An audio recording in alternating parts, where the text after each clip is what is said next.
Hello learners, this side Navya ma'am. Welcome back to the Navya Academy and get ready to dive more deeper into the ocean of English grammar. As we had already done how to make a sentence, that was part 1. Means हमने जो किया था कल की class में वो हमने किया था कि एक सेंटेंस कैसे बनता है, वो जस्ट एक छोटा सा पार्ट था। ये इंग्लिश का जो ग्रामर का ओशन है वो बहुत डीप है।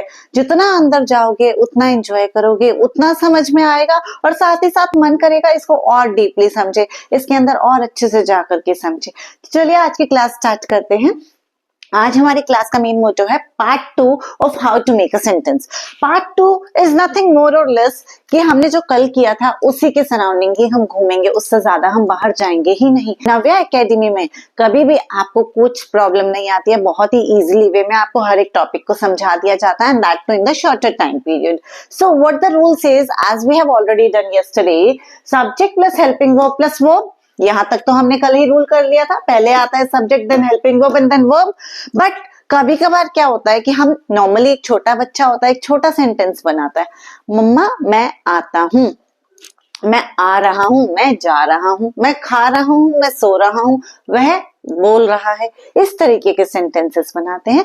बट हम थोड़े बड़े हो जाते हैं तो हमारा जो लेवल है अब हाई हो जाता है। अब हम थोड़े से कॉम्प्लेक्स सेंटेंसेस बनाते हैं, थोड़े बिगर सेंटेंसेस बनाते हैं, and that too with complete information. मैं जा रहा हूं, इट्स अ स्मॉलर सेंटेंस। मैं कहां जा रहा हूं तो पूरी बात करते हैं। इवन हम अपने बच्चों को भी बोलते हैं, कहां जा रहे हो, क्या कर रहे हो, पूरी बात करो। तो पूरी बात करते हैं तो उससे हमारा सेंटेंस की लेंथ थोड़ी बढ़ जाती है। जैसे कि मैं खेलने जा रहा हूं, मैं पढ़ाई करने जा रहा हूं, मैं बाजार जा रही हूं।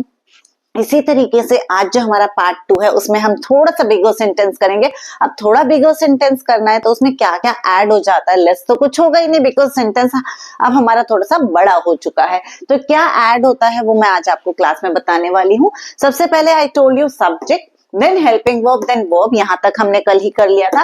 देयर आफ्टर आता है प्रेपोजिशन। आपको थोड़ा सा वर्ड बड़ा सा लग रहा होगा, लेकिन जितना बड़ा वर्ड है उतना ही सिंपल इसका मीनिंग है। I tell you in the current class only, and then the last word is object.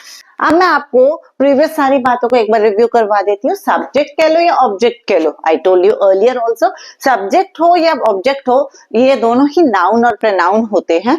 But difference क्या है कि सब्जेक्ट के बारे में बात हो रही है और ऑब्जेक्ट के बारे में बात नहीं हो रही है। जैसे कि मैं बाजार जा रहा हूं, तो कौन जा रहा है, मैं जा रहा है, तो मैं एक सब्जेक्ट है। कहां जा रहा हूं, बाजार जा रहा हूं। बाजार भी किसी चीज का नाम है लेकिन वो ऑब्जेक्ट है। क्यों? क्योंकि बाजार के बारे में बात नहीं हो रही है। ये मैं आपको पिछली क्लासेस में भी बता चुकी हूँ। इसके बाद आता है HV. HV means helping verbs. HV means helping verbs. Helping verbs means जो कि हमें एक्चुअल में टेंसेस के बारे में बताता है। Tenses from the video 1 I am telling you the same word helping verb. Helping verb means जो हमें टेंसेस के बारे में बता रहा है। टेंसेस के बारे में हमें क्या बता रहा है कि हमारा सेंटेंस कहाँ जा रहा है, क्या ये प्रेजेंट टेंस है, क्या ये पास्ट टेंस है, क्या ये फ्यूचर टेंस है, उसके बारे में हमें हेल्पिंग वर्ब बताता है। बहुत ही छोटे छोटे अक्षर है। इज का मतलब होता है, एम का मतलब होता है हूं, आर का मतलब होता है के ऊपर न की बिंदी। was, were, has, have, will, shall, had, ये सब हमारे helping words में आ जाते हैं। Thereafter what comes is we means verb। verb means क्रिया। क्रिया मतलब किसी भी काम का करना या होना। जैसे कि मैं बाजार जा रहा हूं, तो मैं बाजार, मैं सब्जेक्ट है, बाजार ऑब्जेक्ट है। जा रहा, जाना, जा रहा इज अ वर्ब, और हूं, रहा हूं, ये हमारा हेल्पिंग वर्ब है। ये हमारा टेंस बताता है कि अभी प्रेजेंट टेंस में काम हो रहा है। Last and not the least part of this sentence is preposition. नाम से ही देखिए, preposition. Pre plus position, pre छुपा दो तो what is left is position. मतलब कि वो वर्ड जो हमें किसी भी चीज की पोजीशन बताए उसे कहते हैं प्रेपोजिशन। इसकी मैं आपके अलग एक सेपरेट वीडियो बनाऊंगी, बट अभी मैं आपको शॉर्ट फॉर्म में बता रही हूँ। Preposition means the word which tell us the position. जैसे कि मैं बाजार जा रहा हूँ, हिंदी में तो मैंने कह दिया बाजार जा रहा हूँ। जब हम इंग्लिश में बनाते हैं तो हम क्या बनाते हैं कि बाजार की तरफ को जा रहा हूँ, बाजार को जा रहा हूँ, तो हम क्या बनाएंगे टू मार्केट। ये जो टू वर्ड है, बाय वर्ड है, इन वर्ड है, आफ्टर वर्ड है, बिहाइंड वर्ड है, जो कि एक्चुअल में पोजीशन बता रहा है। Suppose there is a apple in my hand, तो what will I do, I will put that apple in a box. अगर मैंने एक एप्पल को बॉक्स के अंदर रख दिया तो अंदर उसकी पोजीशन बता रहा है, इन हमारा प्रेपोजिशन है। अगर मैंने उस एप्पल को उसी बॉक्स के साइड में रख दिया तो उसकी जो साइड में पोजीशन रखी हुई है बिसाइड द बॉक्स, तो वो बिसाइड वर्ड जो है हमारा प्रेपोजिशन है। इसकी एक अलग से वीडियो जाएगी। Anyhow, अभी मैं आपको शॉर्ट फॉर्म में ब्रीफ अप दे रही हूँ कि preposition means the word which tells us the position। तो इसी के साथ हमारा आज का रूल का ब्रीफ अप डन होता है। Let's come on the example now। फिर से मैं इसका रूल रिकॉल कर देती हूँ। Subject plus helping verb plus preposition and the object, that's it। Let's come on the exercise now।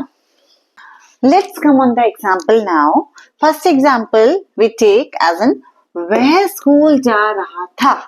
कल तक हमने जो एग्जाम्पल किए थे वह जाता था, वह जा रहा था। अब हमने क्या ऐड किया, इसमें ऑब्जेक्ट ऐड कर दिया है, वह स्कूल जा रहा था। तो यहाँ पे देखिए वह वर्ड जो है वह के बारे में बात हो रही है। वह हमारा सब्जेक्ट है जिसको हम इंग्लिश में ही कहते हैं। क्यों? क्योंकि जा रहा था, he is a boy. Next school, school जा रहा है, स्कूल के बारे में बात नहीं हो रही है, तो स्कूल इज अ ऑब्जेक्ट। तो ये जो ऑब्जेक्ट है इसको इंग्लिश में हम लिखेंगे स्कूल। जाना एक वर्ब है जिसको इंग्लिश में कहते हैं गो। रहा था एक हेल्पिंग वर्ब है जिसकी इंडिकेशन क्या कहती है, रहा को आईएनजी कहते हैं और था को वाज कहते हैं। तो इसका हम जब सेंटेंस फॉर्म करेंगे सबसे पहले subject means he, helping verb means was, verb है गो के साथ आईएनजी आ गया। Then preposition is to and then object means school. हमने एज इट इज रूल के अकॉर्डिंगली सारे वर्ड्स को फिट कर दिया और सीधा magic, the sentence has been formed. Now एक प्रॉपर इंग्लिश का सेंटेंस बन गया है, he was going to school. कितना इजी था, एक शॉर्ट सेंटेंस से हम अब बिगर सेंटेंसेस तक पहुंच गए हैं। नेक्स्ट क्लास में हम और भी ज्यादा कॉम्प्लेक्स सेंटेंस तक पहुंचेंगे। बहुत स्पीड अप नहीं करेंगे अपनी क्लास को, बट जितनी स्पीड से चल रही है उसी से ही हमें समझ आ जाए, वो ज्यादा मेन हमारा पार्ट रहेगा। He was going to school, as simple as that। Let's take the another example now। Another example says दीपक राम के साथ खेल रहा है। थोड़ा बिगर सेंटेंसेस है, कल तक हमने जो किया था उसमें किया था कि दीपक खेल रहा है, बात खत्म। आज थोड़ा बिगर सेंटेंस है कि दीपक राम के साथ खेल रहा है। तो दीपक जो है इसमें हमारा सब्जेक्ट है, देन राम हमारा ऑब्जेक्ट है, के साथ हमारी पोजीशन पता चल रही है, किसके साथ, कहाँ पे, किसके अंदर। तो ये के साथ जो है हमारा प्रपोजिशन है, खेल हमारा वर्ब है और रहा है हमारा हेल्पिंग वर्ब है। तो जब हमें ये पता चल गया कि क्या सब्जेक्ट है, क्या ऑब्जेक्ट है, क्या प्रेपोजिशन है, क्या वर्ब है और क्या हेल्पिंग वर्ब है, तो सेंटेंस बनाना बिल्कुल भी मुश्किल बात नहीं है। अब ये एक बच्चों का खेल रह गया है। सब्जेक्ट सबसे पहले आएगा, then helping verb, then preposition and then object. तो सबसे पहले सब्जेक्ट में क्या कहता है कि Deepak is the subject, Deepak लगा दो जी। उसके बाद आता है हेल्पिंग वर्ब हमारा रहा है तो इज लगा दो। उसके बाद वर्ब में आईएनजी आता है, जब वर्ब आएगा तो हम लगा देंगे। उसके बाद आता है वर्ब, आ गया जी खेल मीन्स प्ले के साथ आईएनजी।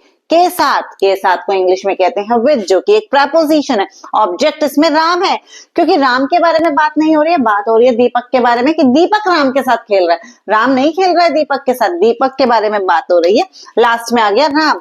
तो what does the line says, Deepak is playing with Ram. That's it. हमारा पार्ट 2 का मेन मोटो आज की क्लास में डन होता है। इन केस अगर आपको अभी भी कोई सेंटेंस फॉर्मेशन में कोई प्रॉब्लम होती है, डू कमेंट में इन द कमेंट सेक्शन। मिलते हैं हम नेक्स्ट क्लास में और कुछ न्यू इन्फॉर्मेशन के साथ। Thank you and see you again.